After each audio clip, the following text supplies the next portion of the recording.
इसी जहां में अगर आदमी न रहा, फिर सुखों का ये अंबर किस काम का।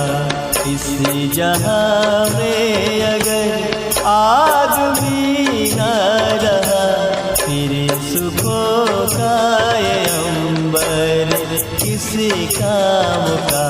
फूल मुरझा गए, कलियां कुमुला गई, खाली खाली ये गुलजार किस काम का।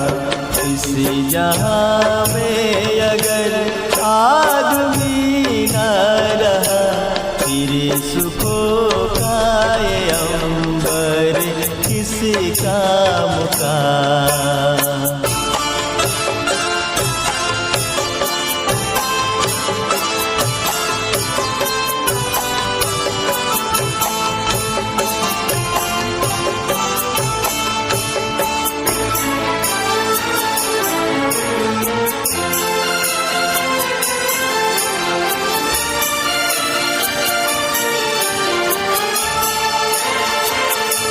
आदमी है तो खुशियों का सामान है, आदमी है तो खुशियों का सामान है।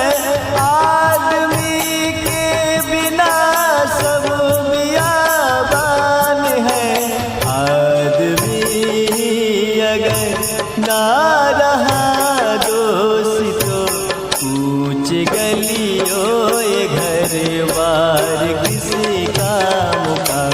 इसी जहां में अगर आदमी न रहा, फिर सुखों का ये अंबर किसी काम का।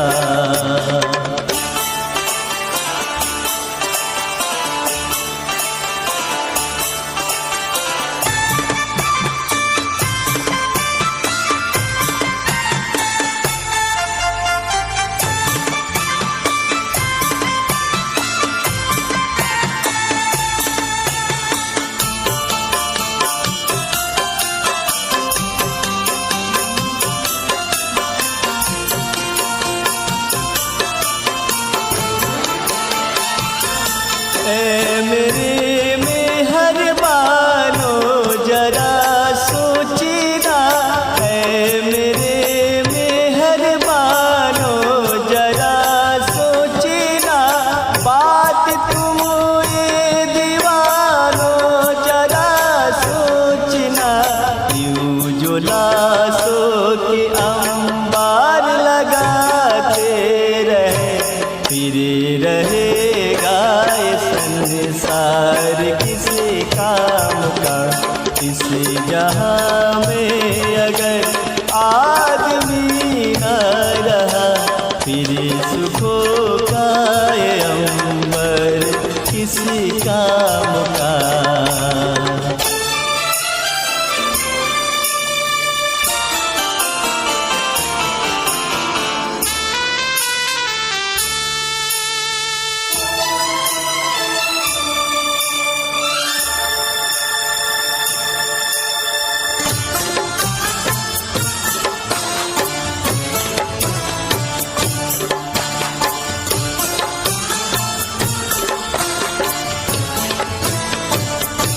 प्यार करने कोई निशान बनाया गया, प्यार करने कोई निशान बनाया गया।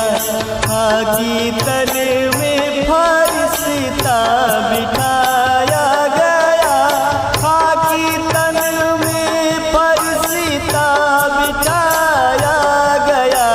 तुझको इतने गुनों से सजाया गया, खुद को भूला तो सिंगार किसी काम का।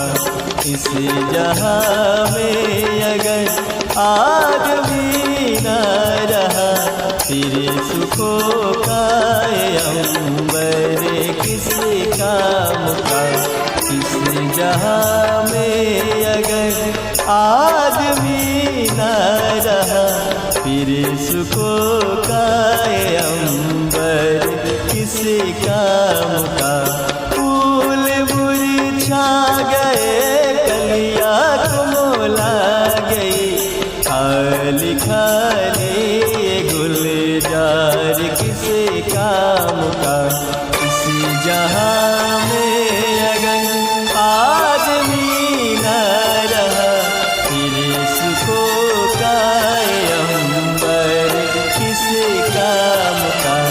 इस जहां में अगर आदमी न रहा फिर सुखों का ये अंबर किस काम। Subhadra recording studio Sahebganj.